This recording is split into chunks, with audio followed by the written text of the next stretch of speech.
Hello and welcome to my world of crochet. My name is Dina and today I'm here to talk to you about my newest project, which is decrease my yarn stash in 2025. And yes, we will make a video series of this. I am recording today on the 31st of December 2024, so you may once in a while hear the occasional fireworks in the background, so it's just a heads up. Also, since you're watching this probably on the 1st of January or after, I'm going to wish you a very happy new year, and may this coming year 2025 be filled with lots of yarn and love. Yes? Good. So sorting my stash is not, but if you watch the Sorting My Stash series in 2024, which I started in March, and it contained a full 25 videos, one video posted a week, sorting my stash was quite a bigger deal. And you realize that I am probably a bit of a yarn hoarder, and I probably have way too much yarn for one person's good, and definitely enough to start an open store if I wanted to. I have a little bit of a yarn problem, and my yarn stash is ever growing, and I think I even still bought more yarn in 2024 than I consumed, so to say. Consumed the used. So I need to actually make effort to decrease my yarn stash. So yeah, a really good reason for us to be here, I guess, because this is how I'm going to tell you how we're going to do this and how we're turning this into a series.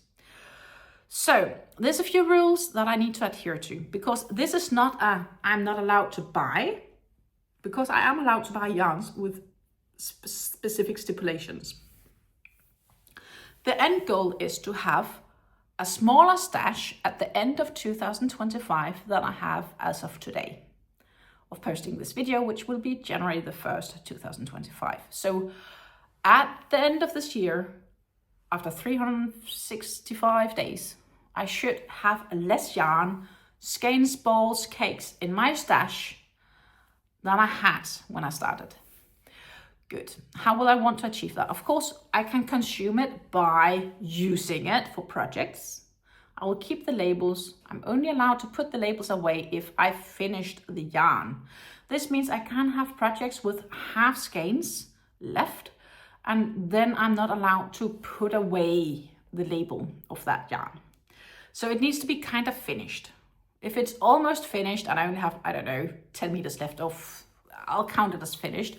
But if there's like half a skein or quarter skein left, it's not counted as a finished skein. So I will do basically catch up with you once a month, saying I used these skeins.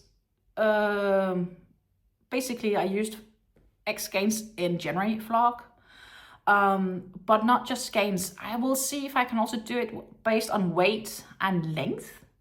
So I will have the amount of skeins slash cakes slash balls slash donuts, whatever we should call one yarn ball, to how much weight and how much length in meters and yards.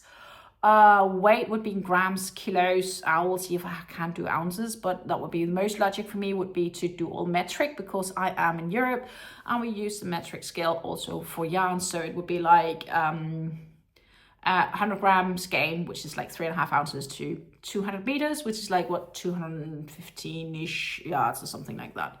So so that would be the define. So I'll like kind of add them up, because cakes only have one label, and they could be like maybe 1,000 or 2,000 meters, and some yarn can be one ball, and within 100 meters you're done, and that would be like basically 10 skeins for a cake, right? Or even more. So I need to make sure I compare on all parameters, and I'll basically add them up as I'll be going. That's the thought, and towards the end I should have less. I'm also allowed to sell yarn that decreases the amount I have,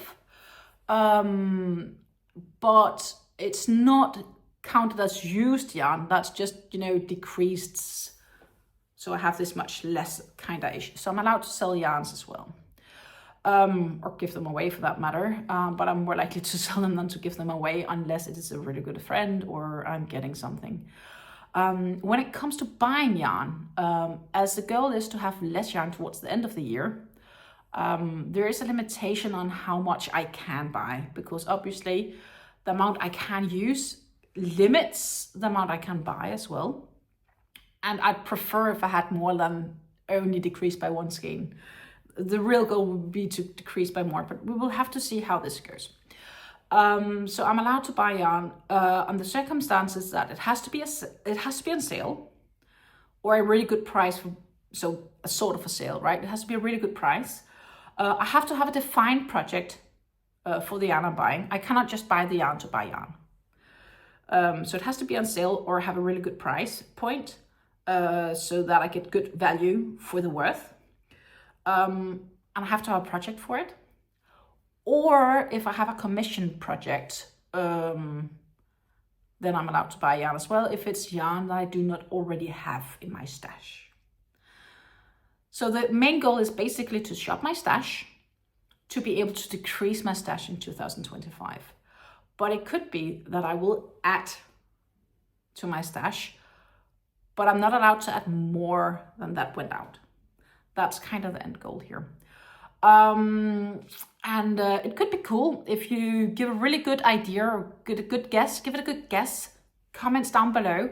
How many balls will I manage to decrease my stash with in 2025?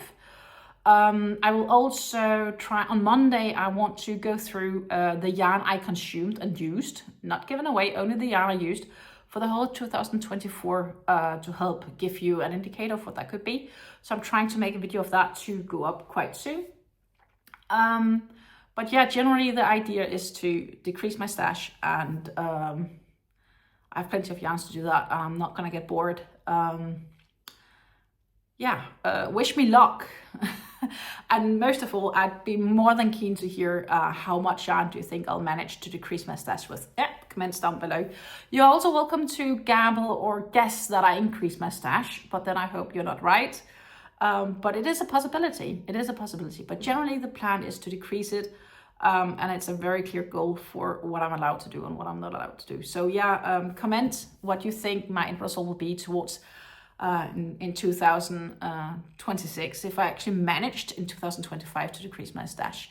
And I'll have a look at it, and I'll make a summary video towards that end and see if there was actually somebody that was point blank on. That would be really, really cool if that was actually the case.